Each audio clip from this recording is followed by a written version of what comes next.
People say you can't live without love, but believe me, oxygen is more necessary. We don't realize its importance as we get it for free.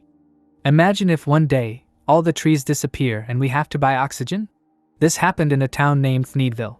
Not a single plant exists in this town, and everything is just plastic. The houses, the roads, and even the fake trees are made up of inorganic materials. These trees don't produce oxygen but act as lamps, while oxygen is delivered to each house by a company called O'Hare Air. And it's not free. Everyone has to pay to breathe.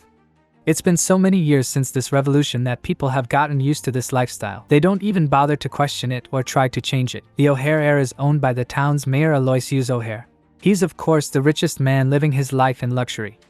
Ted Wiggins also lives in this town. He's a young teenage boy who has just experienced the first touch of love. His crush is a beautiful girl named Audrey. She considers Ted her best friend and takes him to show how she painted her backyard. Ted admires the effort but wonders about the candy-like things drawn by Audrey. She calls her the real trees, which used to exist really long ago. Audrey's biggest wish is to see a tree, and if a guy could bring that for her, she will marry him right away.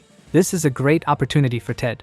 He rushes back to his house and asks his mother where he can find a tree. She scolds him for thinking nonsense and walks away. However, Ted's grandma is willing to help. She mentions a man called Onceler who knows everything about the real trees. He's a mysterious guy living outside the town who offers secrets in exchange for 2 cents, a nail, and an old snail. Ted rushes immediately to the exit gate. On the other side, there's a completely different world, a deserted place with no sign of life at all. Driving his one-tired bike, Ted proceeds to the address Grandma gave. It's on the other side of a destroyed bridge. On reaching there, he finds the street of the lifted Lorax. The smog sets away, revealing a scary abandoned house. The door tag reads Onceler's name. As Ted rings the bell, a trap throws him up in the air and a huge hook catches him. A scary old man is peeking from the window. He warns Ted not to come to him ever again. But Ted is determined and asks what happened to the real trees. Hearing the word trees drives Onceler's attention. He blames himself for destroying all the trees. It happened a long time ago when Onceler was just a young, enthusiastic boy. He set out on a journey to find the right material for his new invention. After traveling for several days, he finally reached a place worthy of being called paradise. It had singing fish, dancing bears, exotic birds, crystal clear water, and fluffy colorful trees. Onceler took out his guitar and started to sing out of joy. The animals were also vibing with him. Onceler found a good spot and began unpacking carelessly. The animals didn't like the behavior and got angry, but Onceler got a trick under his sleeve. He opened big sacks of squishy delicious marshmallows. The animals had never eaten something so delicious. After the feast, Onceler picked up his axe and cut off a tree. Little did he know, he had summoned a mythical creature. It's the guardian of a forest named Lorax. Unlike his title, he's just a little orange guy with a huge mustache. Lorax got really angry over the incident and felt sorry for the dead tree. Afterward, he went to find Onceler and told him to leave the forest right away. Onceler didn't seem to care at all and refused to stop his business. Lorax warns him about a curse that's after him, but the Onceler didn't take that seriously either. What happened next was totally unexpected. Ted is hearing this story carefully, but the old man refuses to continue. If he wants to know more, Ted has to come to see Onceler again the next day. After returning home, Ted daydreams about Audrey's birthday. He's there too, presenting an alive tree. They were about to kiss when his mom brought him back to reality. Ted has to meet Onceler again, but he's forced to spend the weekend with his family. Fortunately, his mom gets bored and moves to her room, so Ted gets a chance to sneak away. But he gets blocked by O'Hare at the exit gate. The greedy mayor doesn't want anyone to learn to grow trees, otherwise no one will buy his packed oxygen. He warns Ted not to mess with him, as he's keeping an eye on every citizen. But the lover boy isn't backing up at any cost. After O'Hare leaves, Ted gets out of town again. Onceler is quite shocked to see him again. He knows Ted is doing it for a girl. A boy does a stupid thing once because he's a boy, but if he does it twice, it's for a girl. Saying this, Onceler continues his story. During his first night in the forest, the Lorax teamed up with the animals and carried Onceler along with his bed. Then he threw him in the river. Accidentally, a baby bear was left on the bed too. Lorax rushed to save the bear and climbed up the tree, but he didn't succeed. The bed flowed into the shallow water and Onceler woke up. He started to panic and kept trying to defeat the dangerous water waves. Finally, the bed got a little steady, but the waterfall was just a few inches away. Lorax picked up a stick and used it to throw a huge stone in the direction of the waterfall. It hit the bed and Onceler was thrown out of the river. Lorax got worried after seeing him unconscious. He used static electricity to wake him up. Onceler felt grateful for the act of kindness and promised not to cut down another tree ever again. The next morning, he woke up surrounded by all the animals. They were contaminating all of his belongings. Onceler got angry and decided to leave for marketing his business. Using the fir tree, he made a fabric piece called Thneed that can be used in multiple ways. As a scarf, as a rug, as a towel, and a lot more.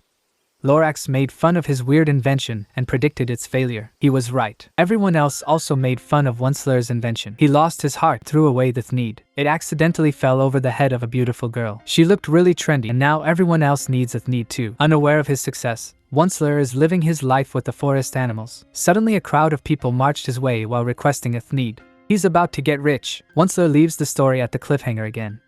The next day, after visiting the market, Ted tries to get out of the town again, but O'Hare has sealed the door. Ted looks around and finds a cloud-high building. He uses it to jump out of the town boundaries. He gives Onceler a bag of marshmallows and hears the rest of the story. After successful marketing, Onceler invited his family to help him. They were actually a bunch of greedy and lazy people who always degraded Onceler. They were just after the money the business could produce. Lorax didn't like them at all, but Onceler assured the safety of trees. The harvesting began, but Onceler's mother found it too tiring and slow. She suggested chopping down a few trees, and Onceler agreed.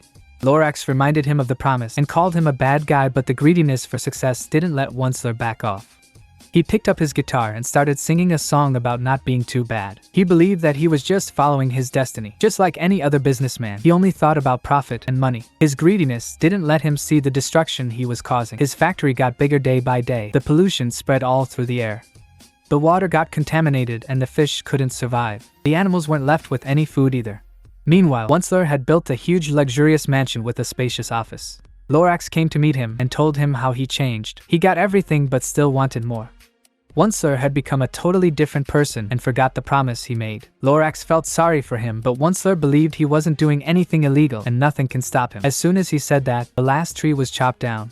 There was no more left. Onceler's thneed business is finished. His family left him and the animals migrated to find a better place. Lorax also flew back to where he came from. Onceler was all left alone in the polluted environment he created. To this day, he's still repenting for his mistakes. He also wonders why Lorax left without fixing up the mess. But now he believes he left the big task for a courageous boy like Ted. Onceler has the last seed to grow a tree. He gives it to Ted and asks him to plant it in the middle of town where everyone can see it. He has to make people care for trees again. It may be just a little seed, but it's not what it is right now. It's all about what it can become. Ted sneaks back into the town through the drainage. He destroys the security camera, but the stubborn device still captures everything and forwards the information to O'Hare. Ted runs towards his house, and on the way, he calls over Audrey as well. As he reaches his room, Ted starts looking for a way to germinate the seed. Suddenly, his mother starts calling him. She wants him downstairs immediately. While leaving in a rush, Ted hits the water bottle and it falls over the seed. O'Hare has come to meet him again. He asks Ted to hand over the seed but gets refused. O'Hare orders his men to investigate Ted's bedroom. They look through everything but can't find the seed. Ted's mother comes over and gets angry at the ill-mannered behavior. O'Hare leaves on her request, but he will keep an eye on them. After his departure, Ted starts searching for the seed. He only finds Grandma's stick. She has saved the seed. The germination has started already. It's definitely a heartwarming sight. Audrey reaches there too. She gets so excited to see a real plant for the first time in her life. Ted requests her help in planting the seed in the middle of town, but the O'Hare's security guards are standing right in front of their house. It's Mom's showtime. She gets into her high-tech car, turns on the music, and drives away.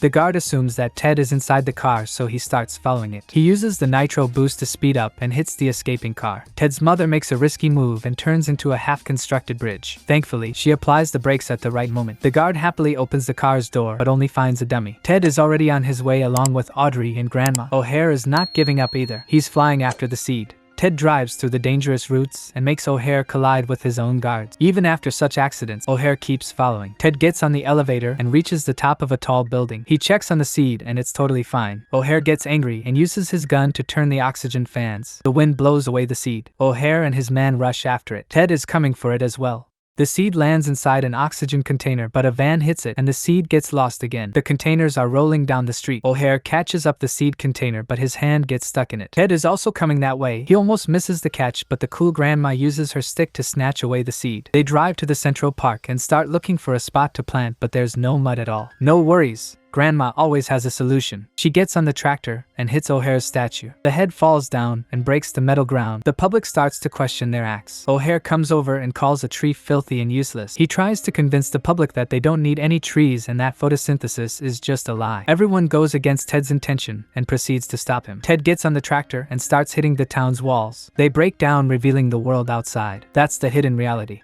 Needville is just an illusion.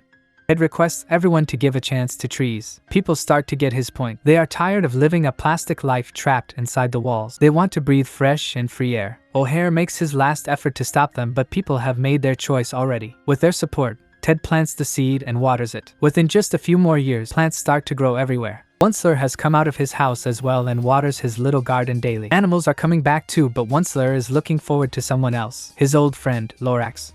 Finally, he made his friend proud. To make the change, you have to be the change. As Dr. Seuss wrote in his book, unless someone like you cares a whole awful lot, nothing is going to get better. It's not. Ted was one of those who cared until people like him will keep existing, will keep getting free air and a world worth living in. Subscribe to watch more videos like this. Turn on notifications and leave a like to help the channel out. Thanks for watching.